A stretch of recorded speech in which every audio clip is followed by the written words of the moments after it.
What if thriving wasn't about getting life perfect? but learning to find peace and purpose right in the mess. I'm Kelsey. And I'm Tom, and we walked away from the version of life that looked right to build one that feels alive. We'll talk about the beauty and the struggle, from parenting and marriage to faith, well-being and travel. This is The Whole of Us. Well, today we're talking about starting the thing. Starting the thing. I mean, we're 14 episodes into this now. Woo! High five. Well, we wanted to talk about it because we have launched it this week. So we've been podcast recording for like the last 3 months. Yeah. Yep. But now it's going public. And I was talking with friends the other day about it because it's uncomfortable.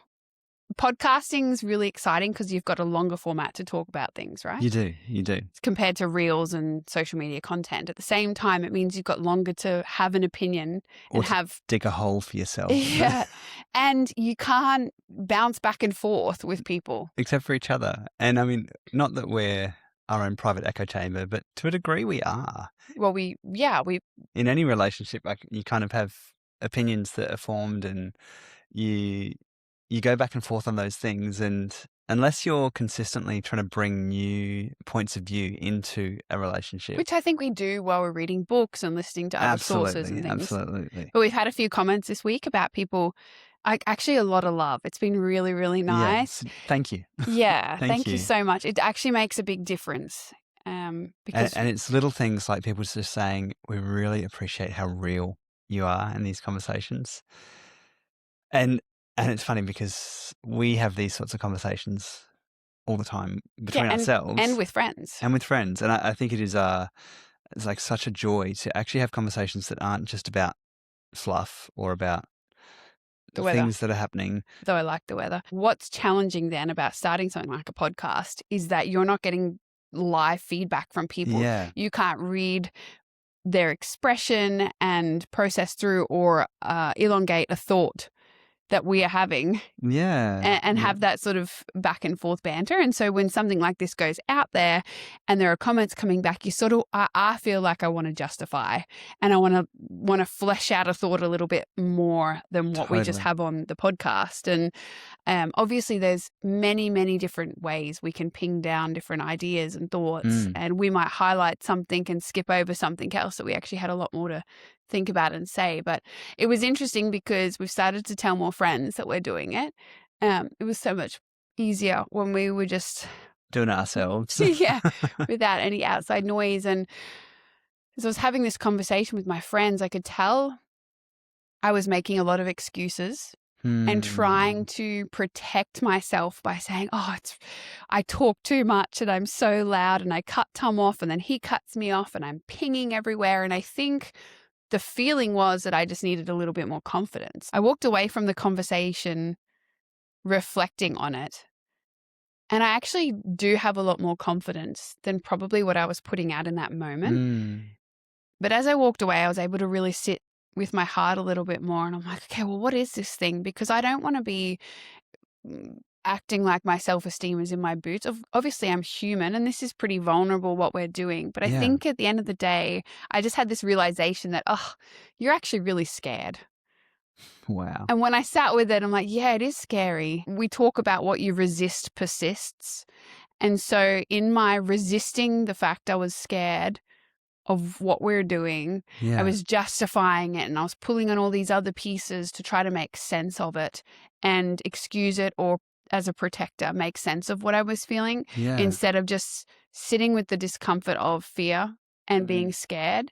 And so part of the conversation talking about starting something new is what it feels like, because it's pretty messy. Yeah. And it's vulnerable because people who are listening to our podcast are listening to us start something new. It's the messy first pancake. It is so imperfect. Our editing's messy because we're learning new skills. Totally. Well, it's even like the first couple of podcasts we edited, the delightful software we use highlights how many ums and ahs you put into sentences. And there was like 700 and something in the first couple. And it was like, oh no. Even our energy is pretty low. The first few minutes, like, we're talking about more serious things. But as we sat there, we were just a bit humdrum. And I was like, wow. Ugh. We want to actually give way more energy into this space and have conversations in a way which like doesn't shy away from the realness of it, but can sit in deep places with a sense of groundedness and of, I guess, an undercurrent of joy. Yes. But that it doesn't have to be perfect. No. And I had a friend that I was processing this with today, actually, and she was saying how cool it is that she's going to get to see us from the beginning and how we grow. And it just meant a lot. I'm thinking, yeah, just means a lot. It's so nice to be seen in that place. And because I was going to ask, like, when you came away from that conversation you had with those other ladies where you felt like you were trying to preempt and Yes. avoid the fear in some senses, what's that fear of? Like, is it a fear of rejection for doing this thing that feels vulnerable? I think the undercurrents were embarrassment and what they would think of me, and that my intentions would be questioned, because Yeah. I might change my mind on things. Like if I was sitting across from just a person and we were back and forth and they were able to like flesh out and articulate an idea, I might go, oh yeah, that does make sense, and start to realign maybe some of what I think based off the input that they were giving. And so when you're just putting out what you think and your Yeah. thought process, there is a fear of what people might think of you. Yes. So yeah, probably the core is rejection. So I'm preempting everything they might hear because they might form a different opinion on me based on sort of an unfiltered discussion, and that feels terrifying. Totally. And that makes so much sense. Like, it makes so much sense that we, the things we do so often get tied up in our actual sense of identity. Mm. And it's such a poignant thing to sit with for a moment and go, actually, am I what I do? Yes. Or am I actually me? Also, it's people's, and I can say this because this is how I think about people too and how I'd like to change. Yeah. When someone says something, we put them into a good or bad bucket or likable, unlikable, Yeah. without the realization that our humanness will change and we grow. Yeah. And there is not a good and bad bucket. Right. There's no buckets. We just all are. And there's behaviors that you could look at and maybe go, well, that behavior is not ideal. Well, even Or then that, it's thinking about not even wanting to have an opinion on something. And so we don't speak up and we don't say what we think because it's not worth it. It's not Totally. worth the criticism. And I've seen that online. I get DMs, people getting really angry at me for not taking a stance on different situations. I have many different thoughts about this, but a lot of the time I just can't call it. I don't have enough information. Sometimes it's stuff that's happening on the other side of the world, which, some of it's wrong. Yeah, and absolutely. I don't have all the pieces. I also know that it's not healthy for me to engage in that type of conflict. Yeah. And I don't want people coming onto our socials expecting for me to have a fight with somebody. Yes. It needs to be a place that feels safe. But Yeah. our travel around the world really taught us that there are always two sides to every story. Yep. We've seen it. We've lived it in other countries when people from home were saying one thing and we were living and seeing a totally different experience. So I guess in light of all of that, it sometimes feels hard to have an opinion on things because one, I don't have all the pieces, and two, my beliefs might change. Totally. And I think once we start weighing up our opinion of people based off what they think on a particular issue, we've lost sight of humanity. Yeah, exactly. And actually, like, if we think about it, we've lost sight of who we are. Even like we're effectively narrowing our identity down to, and what that means is you might be part of that big team because you all believe the same thing. But if you change your mind, or if you grow out of that belief, suddenly you no longer belong. Yes. And you'll be ostracized from that because your worth and identity is tied to what you believe at a time. Absolutely. And the opposite, like if you start to recognize that your beliefs are shifting around something, but there's such a strong desire to stay within, you're going to self-abandon to actually stay in that place. Yes. And so you're losing your sense of internal peace and internal regulation. Which is why conversation's important and why we need to learn that if we don't agree with someone, we can still share a meal together and actually have a conversation. Yes. And I think that's where for us having these conversations has felt really important because we want this to almost feel like you can share a meal with us. Yeah. And we don't want to come across as having such strong opinions on an issue or on a matter that we're not open to discussion on it. Mm. And I think that's where, as much as anything, we want this to become such a back and forth between us two and between you, the listener, to come back and go, hey guys, have you thought about this thing? Or have you considered this aspect? Yeah. And we want to come back to topics that we have conversations on and be able to go, yeah, hey, we've learnt a whole lot since we had that initial conversation. Well, that brings us back to part of what the conversation today we wanted to talk about is maybe how our language has changed around certain things. So Yeah. even in one of the first episodes, we talked about the cost of surrender and the Yeah. cost of the decision we made to sort of leave our life here and travel the world. And I was listening to something yesterday and it just made me really rethink the choice of words around decisions we're making. Yeah. So it's costly. For instance, when a couple months ago, I decided no more social media, it's costly because I had built a following. There was income attached to it. Yep. There was status Yep. potentially attached to it. There was performance metrics and analytics that see dopamine hit and make me feel good about myself. Yep. If I'm thinking of it with that frame of mind, it is costly. Yeah. In this society, that's what it's performance-based, it's outcome, it's moving forward, it's hard work, it's sacrifice, recognition, all of the things.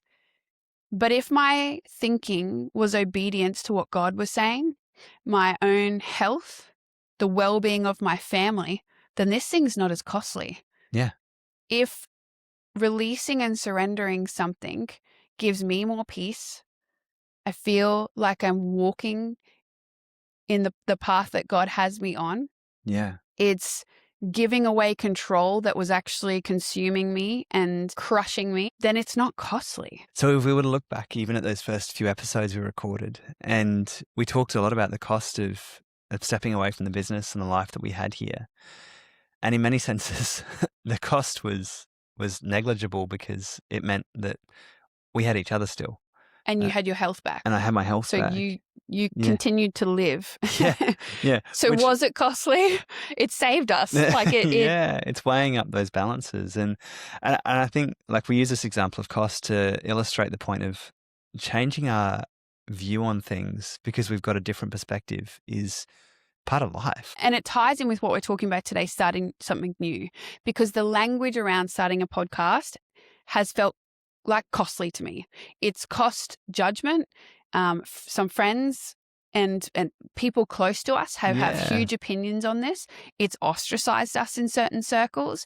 It's opened up criticism. On the flip side of that, we are learning a new skill.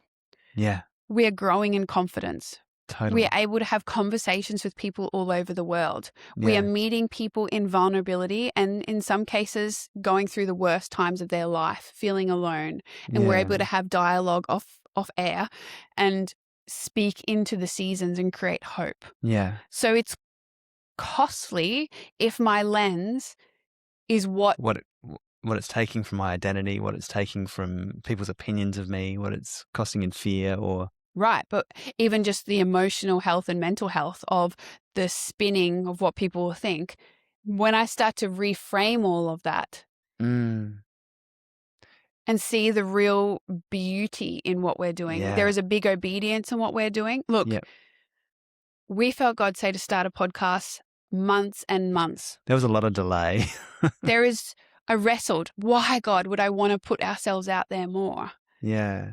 The cost of not being obedient versus being obedient was becoming greater and greater. It was not worth it. No, it wasn't worth sitting in the discomfort of not doing. Yeah. And so I think it's taken us reframing a lot of like, what are we looking from an outcome here? Like, what are we actually what's the point of doing this, of having these conversations? And we've had to really release a lot of the expectation or a lot of the outcome-driven nature of showing up in this space. Yes. Which is extremely difficult to do because we are a society driven by outcome. Yeah, goals and purpose and fulfillment of that goal and doing the thing and finishing the thing is where you go, okay, good job. Well, even for our kids, looking at homeschooling them, how we've had to reframe what success looks like for them. Yeah. Yeah. Is it about finishing the lesson? Yep. Is it about noticing their own internal world and honoring where they're at Yeah. and giving them skills so that they could learn to not to push through any longer, but to be with themselves as they navigate really difficult emotions? Absolutely. Is that not more important than getting it done? Totally. And I think that's like, we were listening to this beautiful teaching on follow through the other day, and follow through not being grit. It's not just showing up and getting it done. Follow through not being like, oh, I'm just doing it because that's what I need to do. Follow through not being like this. Well, I guess a lack of follow through not being I quit.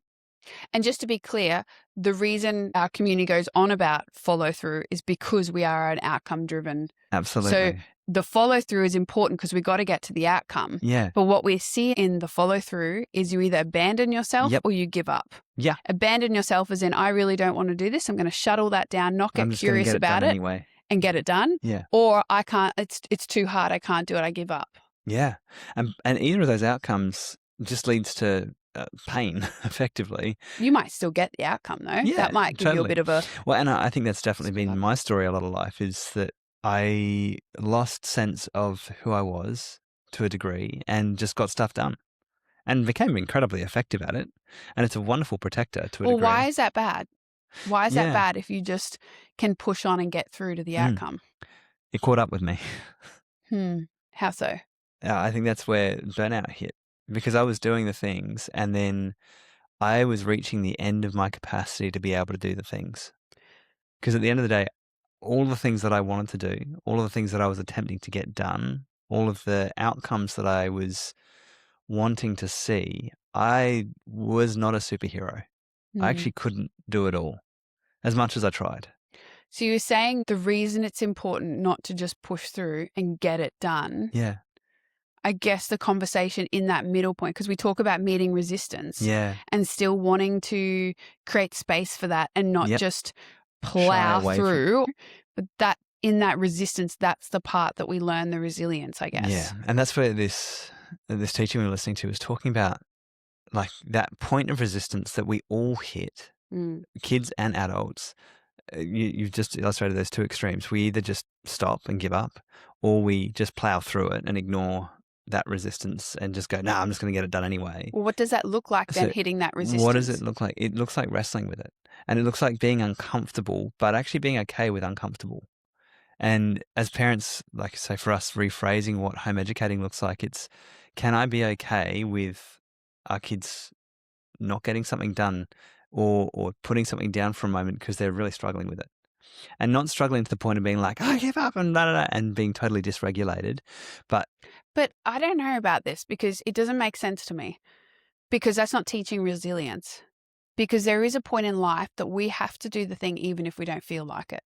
yes, there is. But I guess the point we're trying to illustrate here is, if we're doing the thing and self-abandoning in the process, is it actually a healthy thing for us to be doing? So what you're trying to then teach yourself or your kids is to stay with yourself. That means not numbing out and pushing through, or not giving up and walking away and doing some other distraction or avoidance technique. Yeah. And instead sitting in the discomfort of the resistance a little bit longer, and maybe, and I'm assuming what you're saying is growing in that capacity to hold that uncomfortable middle. And that then gets not necessarily easier, but you're able to hold more of that. Hold that space longer, which in many ways will still create the outcome. Absolutely. It's just you're getting it to it in a healthy way. Yeah. Is that what you're saying? Yeah, exactly. And I think for us as parents, it's so easy to look at the kids feeling that uncomfortableness and want to step in or want to push them through it. But as soon as through punishment or threat, but as soon as somebody does that in the midst of that uncomfortable, we lose autonomy. And we lose the ability to actually choose into continuing. And then they're not self-motivated. It becomes... No, it's external motivation, not internal motivation. Yes. And the research is so clear on that as soon as you remove the external motivation, they're not going to do the thing. It's why punishment and sticker charts and all of that, I get that we've done that. Totally. But now, because we're now homeschooling and we want more autonomy and we want them Yeah. to be motivated. And so I'm looking at all different ways we could motivate our kids. Yeah. In the long run, these aren't helpful. No. Well, and so I say that in reference to like us starting this podcast. Yes. It has felt easy at times, and I know showing up to different conversations to just be like, whatever, we'll just have the conversation. And then slowing down enough to go, no, actually, we need to just press pause right now. We can't record in this moment. We might have a goal in a week to do one podcast, and the day we're scheduled to do it, it's not a great day. Yeah. There are times that we do it and I'm not feeling well, and we do it because it's like, no, I can see the discomfort of it. I'm still leaning in and I'm still going to do it. But you're not at a point of self-abandonment. But then it also comes down to really understanding, one, what's happening internally, recognizing that, and making a decision.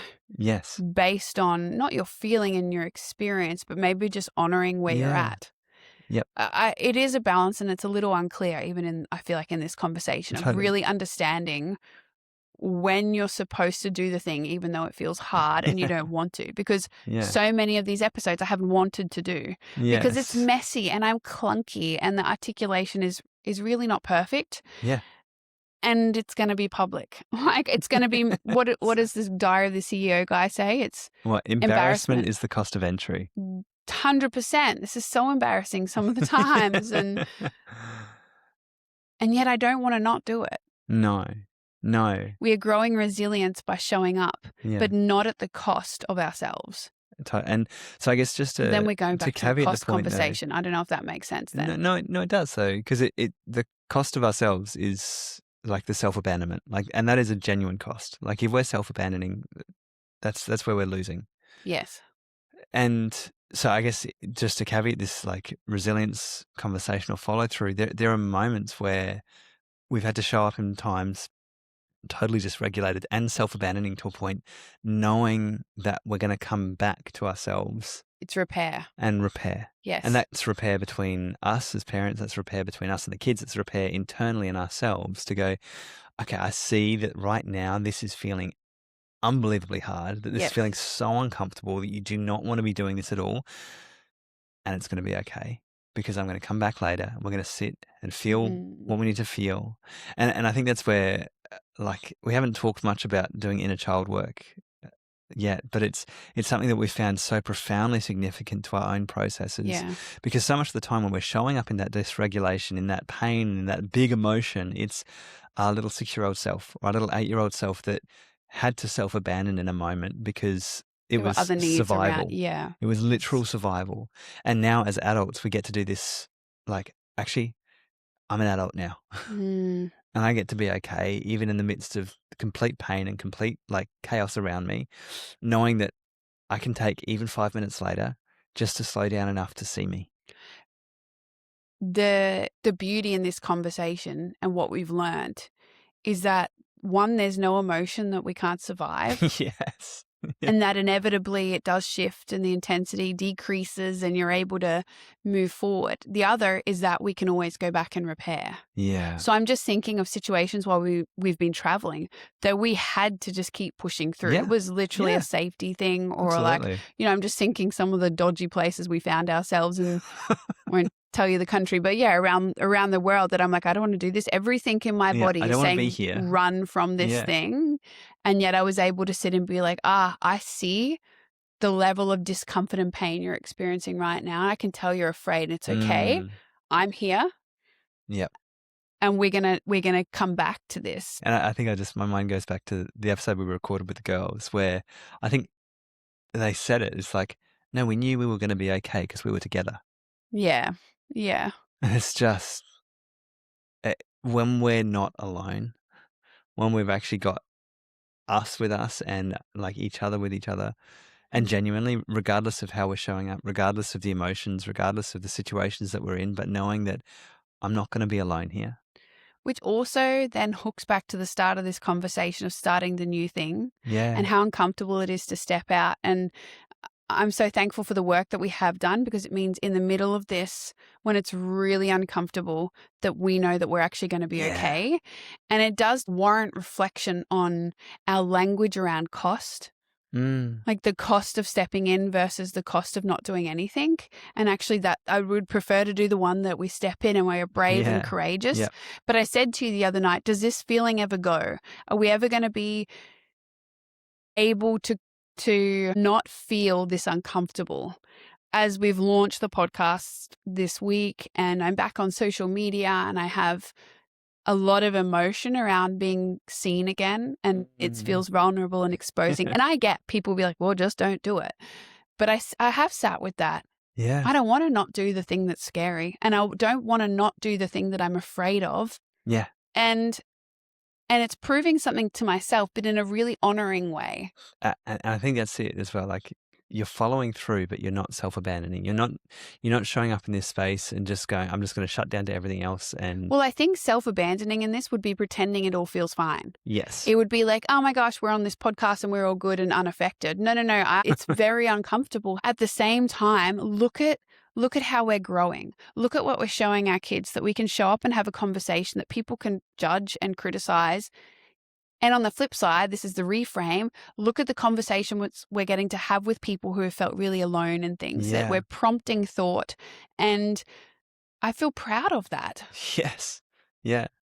And I just want to circle back to that repair conversation as well, because within this podcast, we're going to have to repair with you, the listener. Like, there's going to be times we say stuff and we're way off the mark. Like, we've seen that all around the world as we go around with the assumptions that, we've got a good idea about this, and we are clueless. So can we hold space for some humility? Yeah. Yeah, that's what we want to learn too. And the heart behind this space as well is a conversation. I understand it's quite one-sided at the moment, but maybe it prompts conversations between you, the listener, and somebody else as well.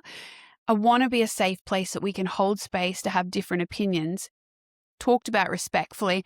And to be fair, sometimes I have people that we have, like friends and family, that we have very different opinions about things and we just choose not to talk about it because it's too painful. We both get too dysregulated, but we're still able to show up and really love each other. And I think that's community. Yes. We're not looking for the perfect friend group or the perfect family, because that's not realistic. If we can hold a mutually kind and respectful conversation. Yes. It would be different if you needed to put boundaries in because it's hostile or it's toxic. Yes. So that is where it's different. If we've got a difference in opinion and you can have yours and I can have mine and we can chat about it, and if that doesn't feel good to chat about it because it's both pinging us out of our tolerance, our window of tolerance. You can put in a line there, yeah. Right. But that's not going to change my perception of you as a person, as how lovable you are. Because inherently there is a worth that every person carries, right?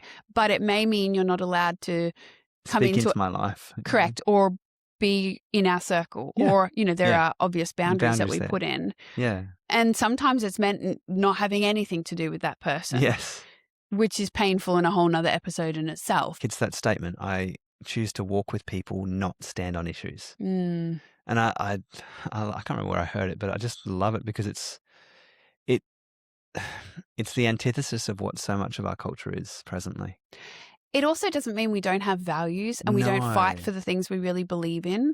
But it looks like a different way. And I think there are certain people called to be outspoken and be at the protests or the, writing all the letters. And I'm not saying it doesn't mean we have an ownership in specific causes. Absolutely not. But I just caution what it does to us as humans. Yeah. And if we're losing sight of the humanity of the people we're conversing with, we're out of our depth.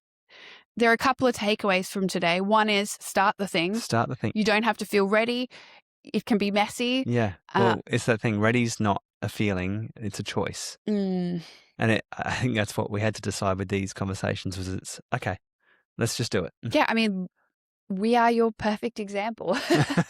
This is not perfect. And here we are. So it's only going to get better. Yeah. And the other thing is finding the inherent value in everyone we meet. Yeah.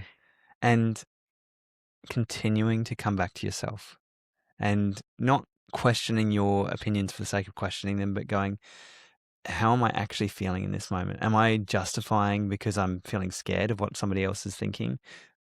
Am I holding back because I'm, again, afraid? Or am I actually able to sit with an opinion, with a conversation, with part of myself and go, yeah, okay, I can get it wrong, and that's Ooh, all right. and you say this, but we know it's so uncomfortable to do. Oh, And we don't like to slow down and we no, don't like to feel things. So no, this is years of working out, of being like, oh, yeah, I can see that. yeah. But maybe it is just in even listening to this. Can you go a little bit slower in your reaction to this conversation? This conversation's been really interesting and it has not flowed like we thought it would. But No, I think the wrestle though is part of why we want to have these conversations. We didn't want to show up into these podcasts as the fantastic experts on these issues and things. No, we just want to wrestle with these conversations and with these topics which don't necessarily get talked about all the time. yeah, and we've pinged through quite a few different topics, even in this one conversation. So if there's one part of this that you would like Us a to little bit more of riff on, we would love to hear from you. Like, follow, subscribe, share this with please. somebody, and just honestly, thank you for listening. Yeah, It actually means a lot, and thank you for your feedback. We really care about you, and we care about having these conversations as a married couple, as individuals, as parents, we want to show up to life real. and we want to create safety around having the conversations and asking Yeah. the hard questions. So, thanks for being here. Talk soon.